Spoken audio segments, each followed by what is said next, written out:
এরকম একটি সফল মহাসমাবেশ আয়োজনের জন্য ইসলামী আন্দোলন বাংলাদেশের সারা দেশের নেতৃবৃন্দকে গণ অধিকার পরিষদের পক্ষ থেকে অভিনন্দন এবং শুভেচ্ছা জানাই।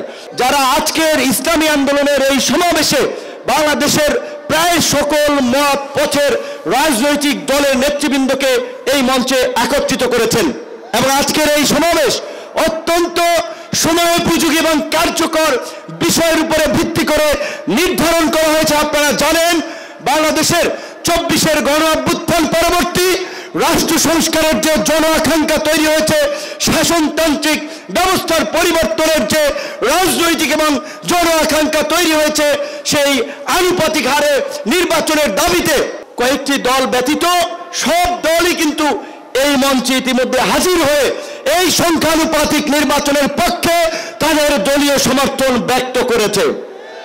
আমরা পরিষ্কারভাবেই সংস্কার কমিশনকে বলতে চাই, সমাবেশ শুধু একটা দলের দেখেছেন, সবেমাত্র শুরু হয়েছে। ইসলামী আন্দোলন আজকে করেছে, 19 তারিখ জামাত করবে, তারপরে গণ অধিকার পরিষদ করবে। রাষ্ট্র সংস্কার এবং জন আকাঙ্ক্ষার বাস্তবায়নে সমস্ত রাজনৈতিক দলগুলো জনসমাবেশের মাধ্যমে এই সরকারকে তাদের সমর্থন দেখিয়ে দেবে। তাই আমরা বলতে চাই, কোন দু একটি দলের উপরে ভিত্তি করে দু একটি দলের কথায় সংস্কারের নকশায় পরিবর্তন আনা যাবে না।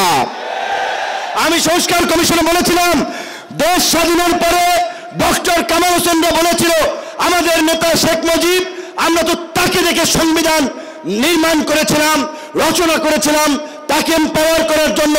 আজকে সংস্কার কমিশনকে বারবার আমরা বলতে চাই, দু একটি দলকে প্রাধান্য দিয়ে বেশিরভাগ জনগণের আকাঙ্ক্ষার বিপরীতে গিয়ে কোন সিদ্ধান্ত বাস্তবায়নের দুঃসাহস দেখাবেন না।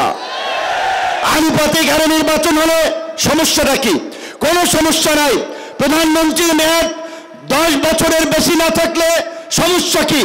আমরা অত্যন্ত যৌক্তিকভাবে এই কথাগুলো দফায় দফায় আলোচনায় তুলে ধরছি, কিন্তু এটা পরিষ্কার সংবিধান এই সংস্কার জাতীয় ঐক্যমত্য কমিশন কেন জানি দু একটি দলের প্রতি পক্ষপাতমূলক আচরণ করছে। এই পিয়ার পদ্ধতি তাদের এজেন্ডায় বাদ দিয়ে তারা ঘুরাই দিল, পিয়ার থেকে উচ্চকক্ষ নিম্নকক্ষ চলে গেল। উচ্চকক্ষ নিম্নকক্ষ হবে নাকি সমগ্র নির্বাচন পিয়ারের ভিত্তিতে হবে, সেটি রাজনৈতিকভাবে আগে ঐক্যমতে পৌঁছাতে হবে।